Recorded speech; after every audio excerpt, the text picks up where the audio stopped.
chers auditeurs du diocèse du Mans, bonjour.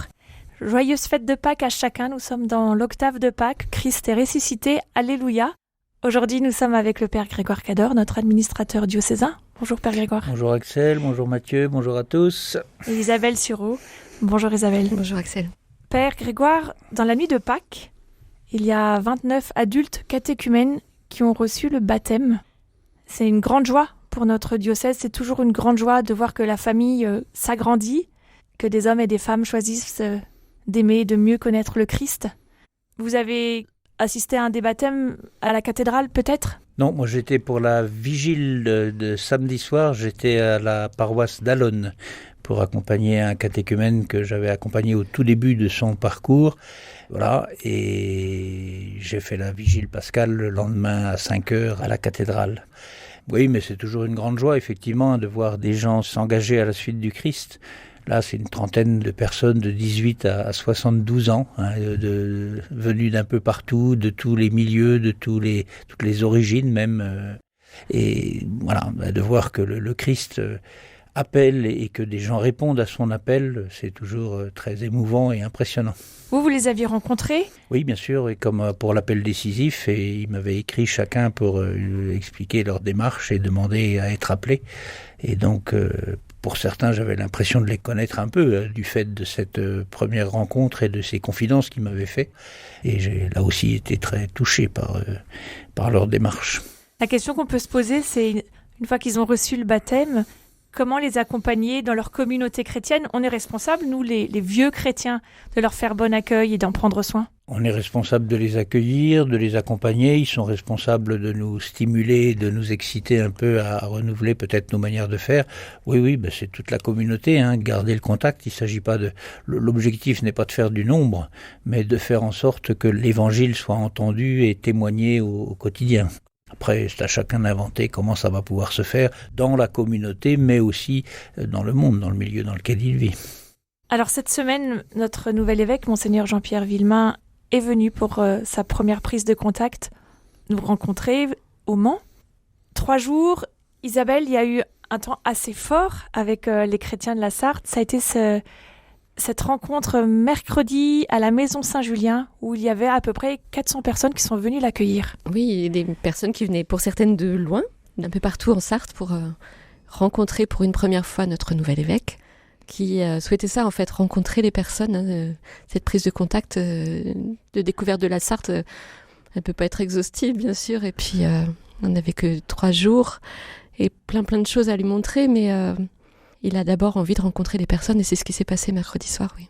Est-ce que vous pouvez un petit peu nous relater le parcours ? Qu'est-ce que vous lui avez montré pour cette première Alors on a commencé par lui montrer la cathédrale, qui est magnifique, puis c'était un moment touchant. C'est quand même toute l'histoire de notre diocèse qui d'une certaine façon est là.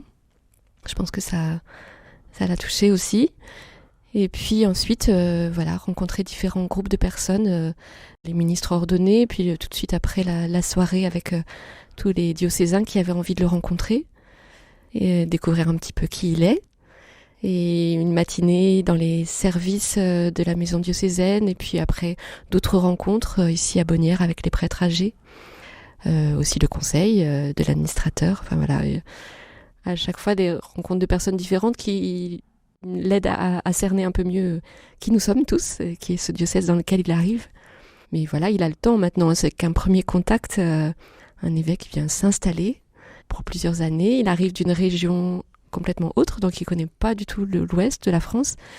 Et ça lui permet sans doute aussi d'accueillir ça avec un cœur ouvert en fait à la nouveauté, à la rencontre. Et c'est une bonne chose pour nous, oui, c'est bien. Dans le programme, on a aussi prévu une découverte un peu de la ville, mais très rapide, parce que c'est un petit tour rapide, une visite de l'abbaye de l'Épau, qui est quand même un centre aussi important, avec une rencontre notamment du président du conseil départemental, et puis aussi une rencontre avec monsieur le maire du Mans, qui sont des partenaires au quotidien de la responsabilité d'un évêque. Donc, et puis, nous avons aujourd'hui un temps de travail avec le collège des consulteurs et le conseil, alors qui va redevenir plus tard sans doute le conseil épiscopal, qui est actuellement le conseil de l'administrateur, pour faire un peu un tour d'horizon. Et puis la visite se terminera à Solesmes par une visite aux 2 abbayes, Saint-Pierre et Sainte-Cécile.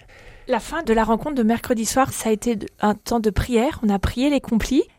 Père Grégoire, quand vous avez visité la cathédrale, il me semble que vous êtes aussi descendu dans la crypte et que l'évêque a souhaité aller se recueillir sur la tombe de ses prédécesseurs. Oui, on avait prévu qu'il puisse descendre à la crypte, effectivement, et de prier sur la tombe des évêques du Mans. Alors, ça fait longtemps qu'on n'a pas enterré un évêque ici au Mans, parce que là, tous nos derniers évêques sont partis et ont terminé ou continué leur ministère dans d'autres diocèses. Mais pour lui, ça a été touchant, de se dire, je m'inscris dans une longue histoire. Et d'ailleurs, à la soirée mercredi, il lui a été offert le livre sur l'histoire des évêques du Mans, et il a été touché de ça, parce qu'il nous a dit, ça nous permet de me situer effectivement dans cette longue histoire. Une autre chose qui m'a frappé mercredi, c'est aussi qu'il a dit que l'Église, pour lui, c'était vraiment la totalité de ceux qui veulent marcher avec le Christ dans notre diocèse. Et j'ai été touché mercredi de voir que sur les 400 et quelques personnes qui étaient là, l'ensemble de la communauté était là. Tous les styles étaient là, tous les genres, toutes les générations, et puis aussi les mouvements, les appartenances, qu'elles soient religieuses, sensibilités politiques et autres.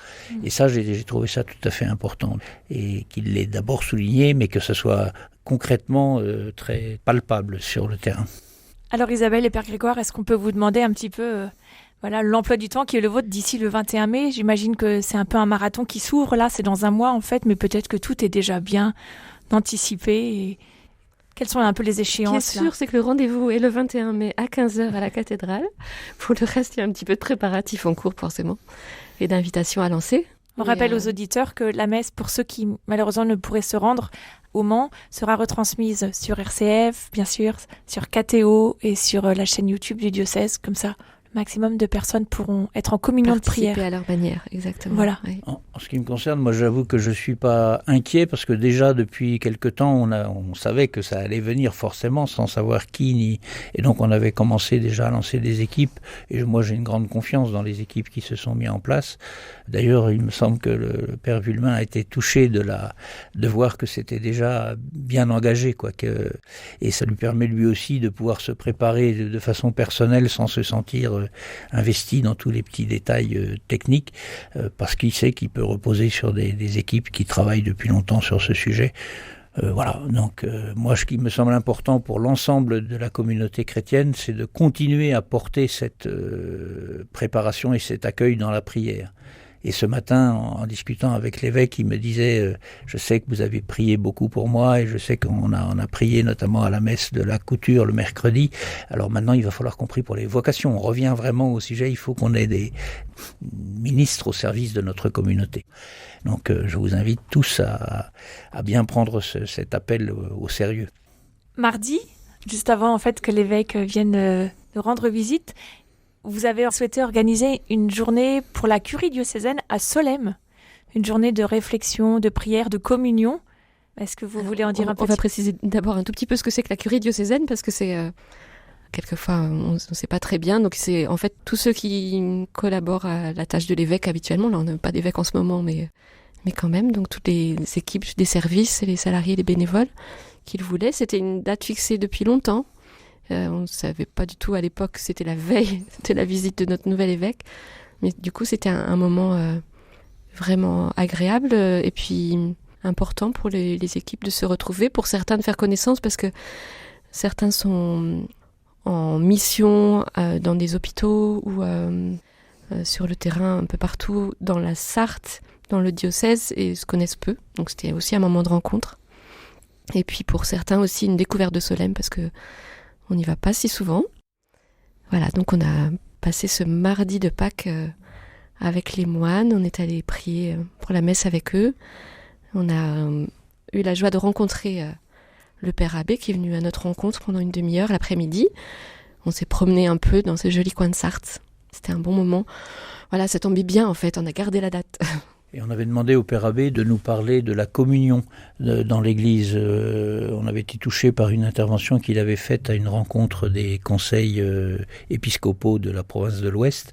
Et on lui a demandé de reprendre ça pour nous aider à comprendre dans la logique de la synodalité dans laquelle le pape François nous invite à aller plus avant, les liens qu'il peut y avoir avec la règle de Saint Benoît. C'était tout à fait intéressant de montrer que cette synodalité, ce souci de porter ensemble n'est pas une lubie de quelqu'un maintenant, une espèce de nouveauté qui vient de sortir, mais c'est vraiment un souci très ancien dans l'Église et l'expérience des moines bénédictins peut nous aider dans ce domaine. Et puis Père Grégoire, je crois que c'est aussi Solesmes, la ville de votre enfance, c'est là aussi vous avez grandi et que vous avez découvert le Christ. Alors c'était intéressant que vous puissiez être un peu le guide de cette journée. C'est la marmite dans laquelle je suis tombé étant petit. Oui. Un grand merci Père Grégoire, un grand merci Isabelle. Belle semaine à vous et à la semaine prochaine. Au revoir. Merci.